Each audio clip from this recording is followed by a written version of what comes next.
Alam nyo ba na ngayong oras, malaking achievement na sa kanyang makapagsalita ng walang posas?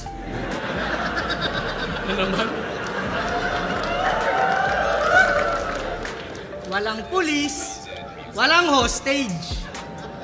Uy, namiss niya mag-orange. Anong pakiramdam, tol?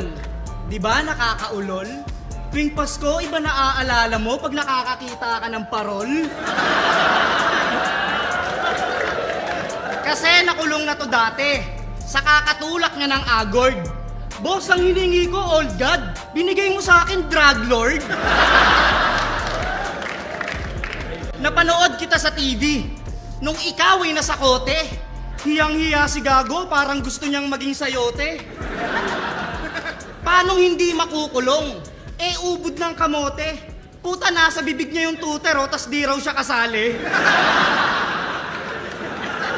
Boss, di ako kasali yung boss. Nung pinoposasan na yung mukha ni Gago, mangiyak-ngiyak. Nagdadasal na sana may sumigaw ng it's a prank. Pagdating sa presinto, puta, nangangatwiran pa. Sabi niya sa pulis, oh, boss, yung shabu bawal pala. Sapatos pa yung topsider, talagang rapper na damuho. Yung pantalon niyan, Forever 21, tas yung brief niyan, sandugo.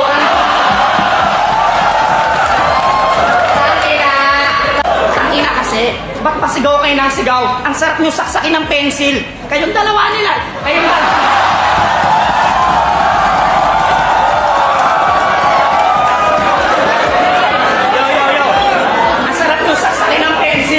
Kayong dalawa nila seta ang mga haters ng Strepsil.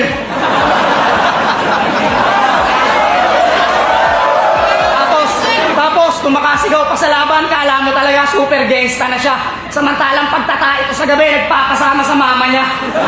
Oo, real talk yan, huwag mo sabihin hindi totoo. Bad trip na nga sa'yo Air Max mo kasi sa tuwing tumatae ka.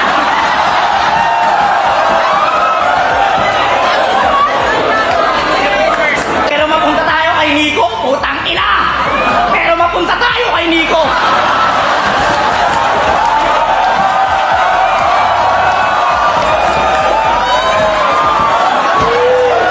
Yo! Hindi, hinay-hinay na lang. Pero mapunta tayo kay Nico.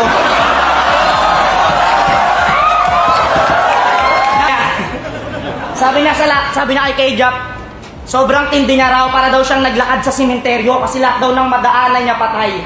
Tarantado ka.